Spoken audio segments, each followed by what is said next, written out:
지금 우린 성경 묵상이란 주제를 다루고 있는데, 이 성경 묵상을 하기 위해서는 반드시 성경 해석에 이 장애물을 통과해야만 합니다.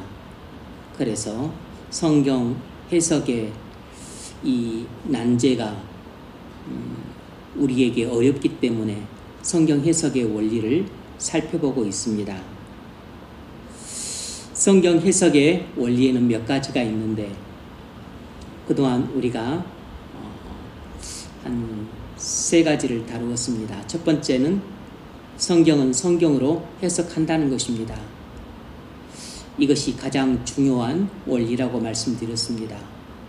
두 번째로 성경의 모든 부분은 그리스도 중심적으로 해석한다는 것입니다. 이건 다시 말하면 성경의 모든 부분은 후속사적 관점으로 해석해야 한다, 이렇게도 말할 수 있습니다. 그리고 지난 시간 우리가 배웠던 것은 구약은 신약에 의해 해석되어야 한다라는 것이었습니다. 구약은 그 자체로는 미완성의 책입니다.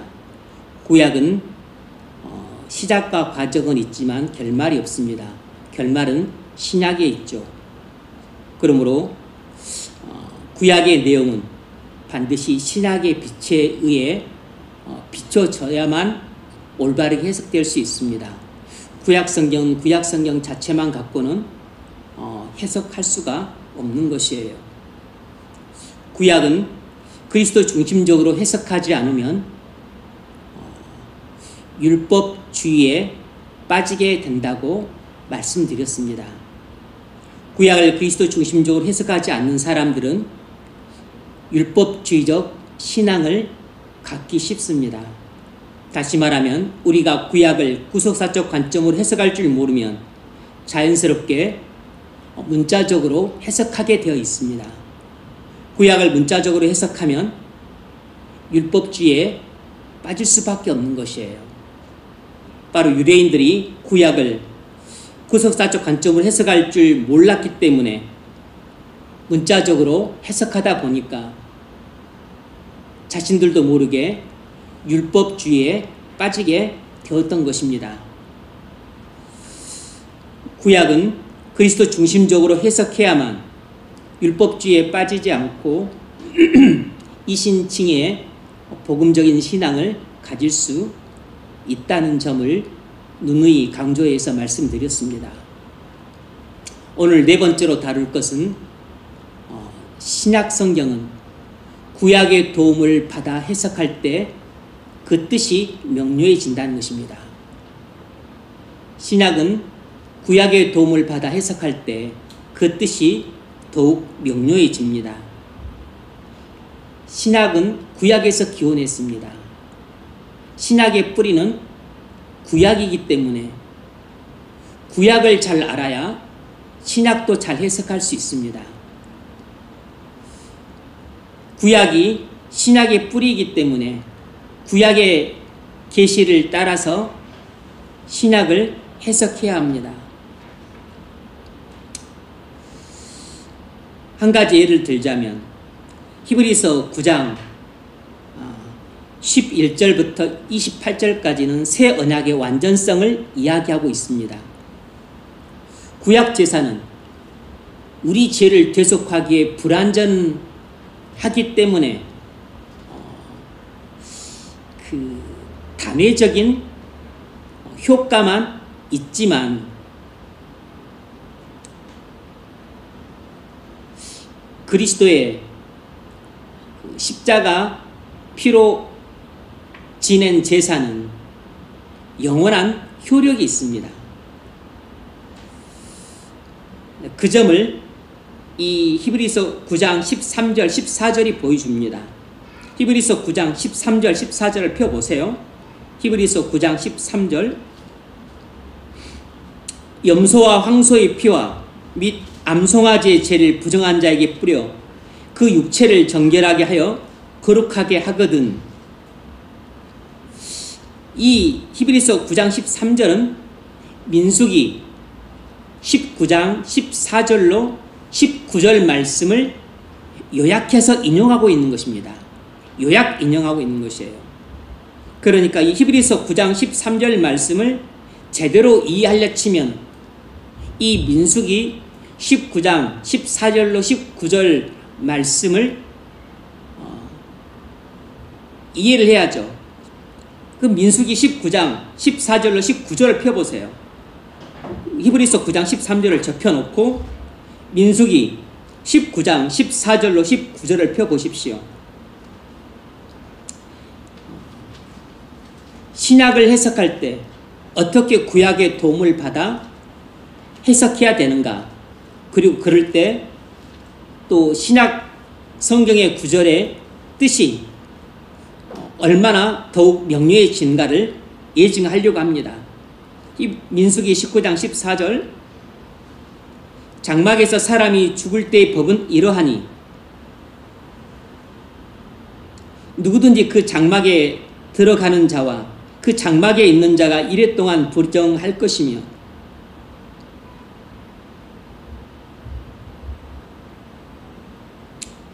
뚜껑을 열어놓고 덮지 아니한 그릇은 모두 부정하니라. 장막에서 사람이 죽을 때 그 부정 타는 법에 대해서 이야기를 하고 있습니다. 다시 말해 정결법에 대해서 이야기를 하고 있는 것이에요.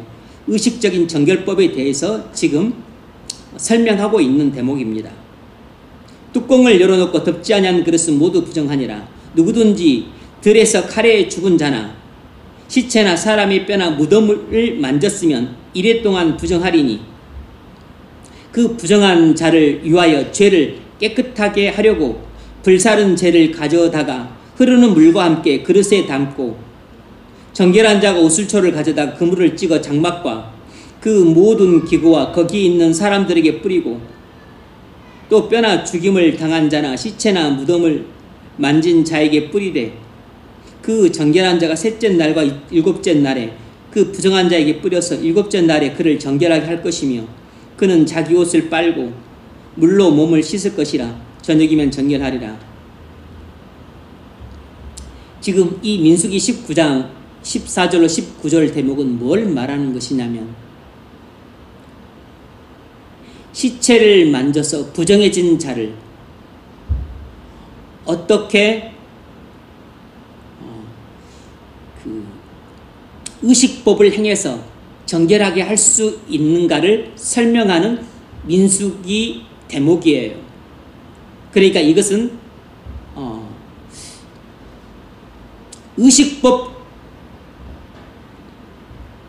의식법적인 의미에서의 정결이지 실질적인 의미에서의 정결은 아니에요. 의식법에 따른 정결이지 실제로 정결해진다는 뜻이 아닙니다.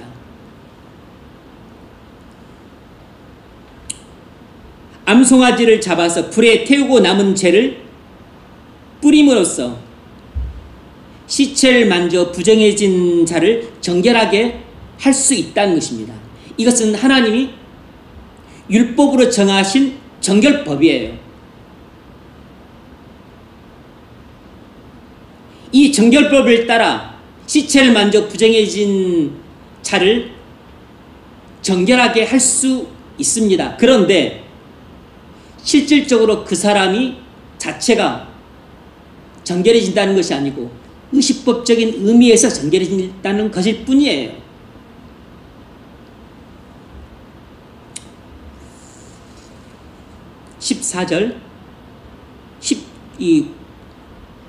히브리서 9장 14절, 히브리서 9장 그러니까 지금 히브리서 9장 13절은 민수기 19장 14절을 인용하면서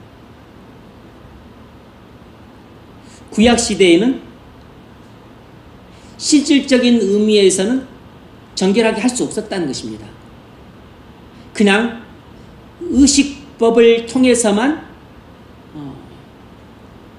일시적인 정결의 효과를 얻었다는 것이에요. 의식법을 통해서 이 정결의식을 행하면 그때만 단회적인 정결의 효과를 임시적으로 얻는 것이에요.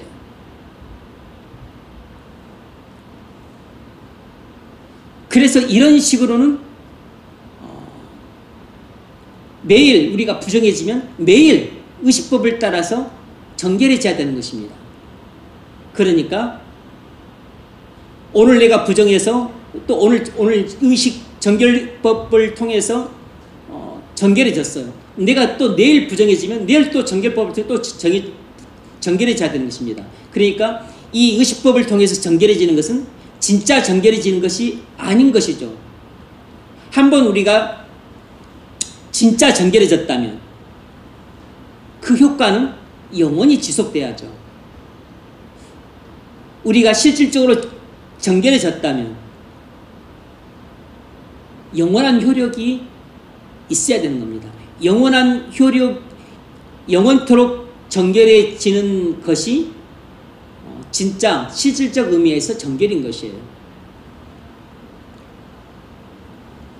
그럼 과연 영원한 효력을 가진 그 정결 제사가 있느냐? 있다는 것입니다. 그게 뭐냐? 그리스도의 피로 드리는 제사라는 것이에요. 그 점을 이 히브리서 9장 14절에서 설명하고 있습니다. 이게 13절과 14절은 히브리서 9장 13절은 구약에서 그 정결법을 말하는 것이고, 그리고 이 구약에서의 정결법은 모형이죠. 실질적으로 이것은 원형이 뭔가 십자가에서 흘리신 예수 그리스도의 피로서만 죄로 인해 더러워진 모든 죄인들을 정결하게 할 수 있다는 것입니다. 이것이 바로 원형이에요. 그러니까 이 민수기 19장 14절로 19절 이 의식법으로서의 이 정결법은 궁극적으로 그리스도의 피로 죄 씻음 받을 때 우리는 실질적으로 정결해지되 영원히 정결해진다 라는 것을 예표하는 모형인 것입니다. 그래서 구약의 정결법은 단회적인 정결 효과만 있어요. 반면에 그리스도의 피로 드리는 그 정결은 영원한 효력이 있는 것입니다. 히브리서 9장 14절 하물며 영원하신 성령으로 말미암아 흠없는 자기를 하나님께 드린 그리스도의 피가 어찌 너희 양심을 죽은 행실에서 깨끗하게 하고 살아계신 하나님을 섬기게 하지 못하겠느냐.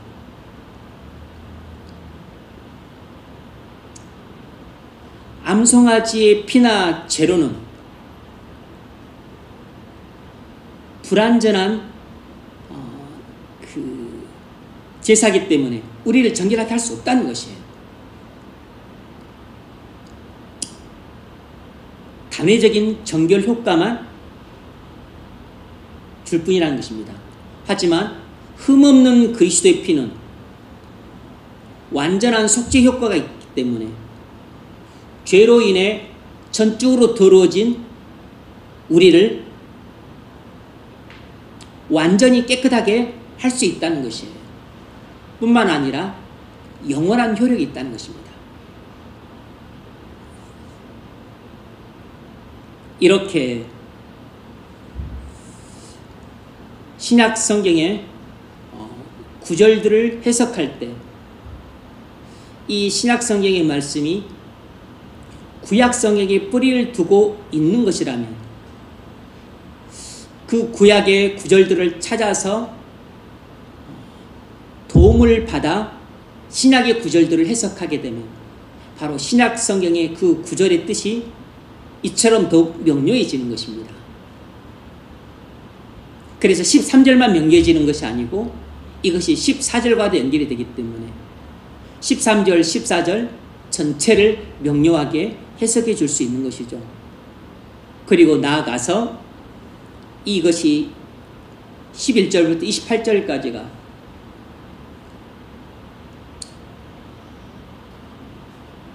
새 언약의 완전성을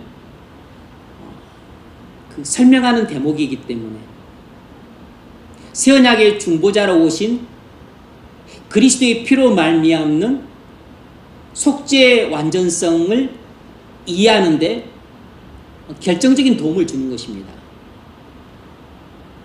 그러니까 히브리서 9장 13절만 이해하는 데 도움을 주는 게 아니고 이 민수기 19장 14절로 19절을 살펴보는 것이 1차적으로는 히브리서 9장 13절을 이해하는 데 도움을 주고 그 뜻을 명료하게 밝혀주지만 나아가서 함께 붙어있는 14절을 이해하고 그 뜻을 명료하게 이해하는 데도 도움을 주고 더 나아가서 9장 11절로 28절 이 히브리서 9장 후반부 전체를 이해하는데 크게 도움을 주고 그리고 이 전체 대목의 뜻을 더욱 명료하게 해줄 수 있는 것입니다.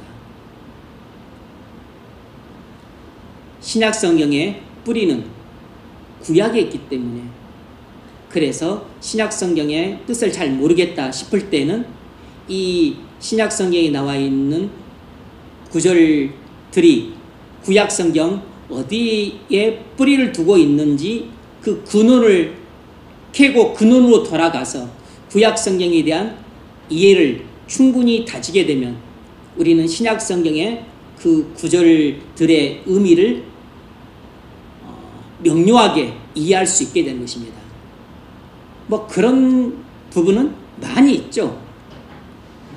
신약 성경의 많은 부분들이 구약 성경에 뿌리를 두고 있으니까.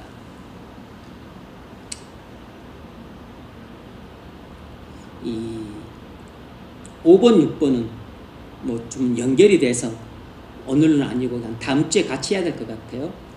한 가지만 더 예를 들자면 마태복음 그 1장 1절 한번 펴보십시오. 마태복음 1장 1절 이건 좀 간단하게 설명하고 넘겠습니다. 마태복음 1장 1절 마태복음 1장 1절부터 17절까지는 예수 그리스도의 족보를 보여줍니다. 예수 그리스도의 족보를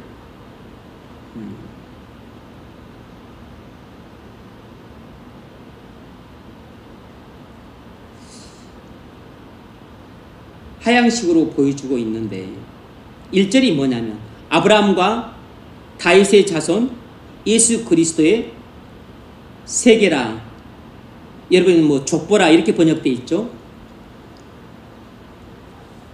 이것만 보더라도 그리고 나서 아브라함이 이삭을 낳고 이삭은 야곱을 낳고 야곱은 또 유다와 그의 형제를 낳고 하면서 쭉 나오다가 18절에 예수 그리스도의 나심은 이러하니라. 그 모친 마리아가 요셉과 정혼하고 동거하기 전에 성령으로 잉태된 것이 나타났더니 하면서 예수 그리스도의 족보를 아브라함부터 쭉 이야기를 합니다. 그런데 예수 그리스도를 소개를 하는데 중요한 두 인물의 이름을 대고 있어요. 첫 번째가 아브라함이에요. 아브라함과 다윗의 자손 예수 그리스도의 족보라. 그러면 왜 예수님께는 많고 많은 조상들이 있는데 왜 하필 예수님을 아브라함의 자손 그리고 다윗의 자손이라고 소개를 하고 있는가? 이렇게 궁금증을 가져야죠. 그리고서 스스로에게 물어봐야 돼요. 왜 그러지? 물론 뭐 주석을 살펴보면 이런 부분에 대한 해석이 나와 있을 것입니다. 그러기 전에 스스로에게 물어봐야죠. 굳이 주석을 살펴보지 않아도 여러분이 그동안 성경을 배운 지식과 이해를 갖고서 충분히 자문자답할 수 있기 때문이에요. 그것은 아브라함 언약과 다윗의 언약과 관련이 깊기 때문이에요. 하나님은 아브라함 언약을 통해서 그리스도를 보내서 하나님 나라를 세우실 것임을 약속하셨어요. 그러니까 그리스도는 아브라함 언약을 따라 아브라함의 자손으로 오실 것이 이미 약속이 되었던 겁니다. 뿐만 아니라 또 그리스도는 다윗의 언약을 통해서 다윗의 자손으로 오실 것도 약속이 되었어요. 그러니까 아브라함 언약을 통해서 그리스도는 아브라함의 자손으로 오실 것이 이미 약속이 되었고, 또 그리스도는 다윗의 언약을 통해서 다윗의 자손으로 오실 것이 언약이 되었어요. 창세기 12장, 또 15장, 17장, 22장, 그리고 또 사무엘하, 또 7장, 이런 아브라함 언약과 다윗의 언약을 통해서 약속이 되었습니다. 그러므로 우리가 창세기 12장이나 15장이나 17장이나 22장 이런 구절들을 펴보면서 아브라함 언약을 통해서 하나님께서는 그리스도를 아브라함의 후손으로 보내실 것을 약속하셨구나.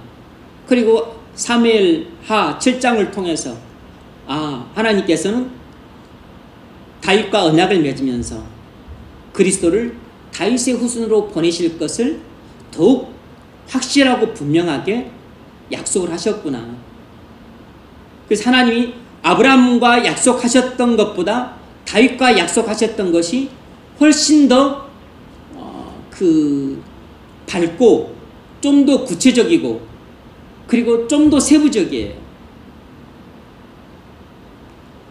그래서 이 마태가 복음서를 유대인들을 위해서 기록한 복음서예요. 그러므로 유대인들은 믿음의 조상 아브라함과 그리고 하나님의 사람 이 다윗을 가장 존경하고 사랑하는 인물들이에요. 그래서 마태는 복음서를 기록하며 예수가 누군가를 유대인들에게 소개를 해야 되는데 가장 잘 소개를 할 수 있는 방법은 유대인들이 가장 존경하고 사랑하고 신뢰하는 두 인물, 바로 아브라함과 다윗이라는 이 이름을 통해서 예수 그리스도를 소개하는 것이 가장 확실한 소개 방법이라고 생각을 했던 겁니다. 그래서 이 창세기 12장이나 15장이나 17장이나 22장에 나와 있는 아브라함 언약에서 약속된 아브라함의 자손 오실 그리스도, 그리고 다윗의 언약을 통해서 약속된 다윗의 자손 오실 그리스도, 이것에 근거해서 예수 그리스도를 소개할 때 아브라함과 다윗의 자손 예수 그리스도의 족보라 이렇게 소개를 하고 있는 것이에요. 그러면 우리는 이 한 구절을 통해서 우리는 그 뿌리가 구약 성경에 여러 곳에 뿌리를 두고 있다는 사실을 알아야 돼요. 그리고 이 마태복음 1장 1절과 마태복음 1장 1절과 그리고 전반적으로는 18절까지를 온전히 이해를 하려면 구약으로 돌아가야 되는 겁니다. 창세기 12장, 15장, 17장, 22장을 살펴봐야 돼요. 그리고 또 사무엘하 7장을 살펴봐야 되는 겁니다. 그래서 아브라함 언약에 대한 이해, 다윗 언약에 대한 이해를 충실하게 해야만 이 바로 1차적으로는 마태복음 1장 1절 아브라함과 다윗의 자손 예수 그리스도의 족보라 하는 구절을 온전히 이해할 수 있게 돼요. 그리고 더 나아가서 그것이 이해가 되면 이제 2절부터 18절까지 내용도 충분히 이해가 되는 것이죠. 뭐 1절부터 18절까지 해서 가장 중요한 것은 1절입니다. 1절. 왜냐하면 예수님은 이단의 개수도 아니고 갑자기 뚱딴지같이 하늘에서 떨어진 별도 아니고 하나님이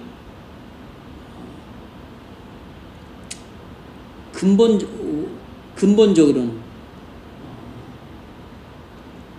창조 때부터 아담 때부터 약속했던 메시아지만 그러나 아브라함을 통해서 언약을 통해서 이미 그때부터 보내주마 약속했던 그리스도라는 것입니다. 뿐만 아니라 그때로부터 또 1000년이 지나서 다윗 때 또 언약을 통해서 그리스도를 보내주마 약속되었던 메시아인 것이에요. 그래서 이 예수님은 뜬금없이 오신 그런 분도 아니고 밑도 끝도 없이 그냥 목수의 아들이 내가 그리스도다 이렇게 주장하는 허무맹랑한 인물이 아니고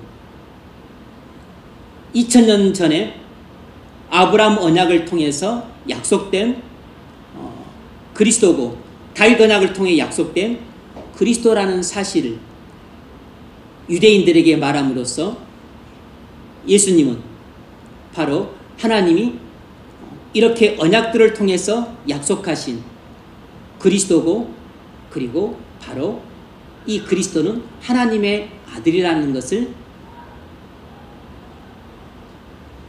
성경의 근거에서 소개하고 있는 것이에요.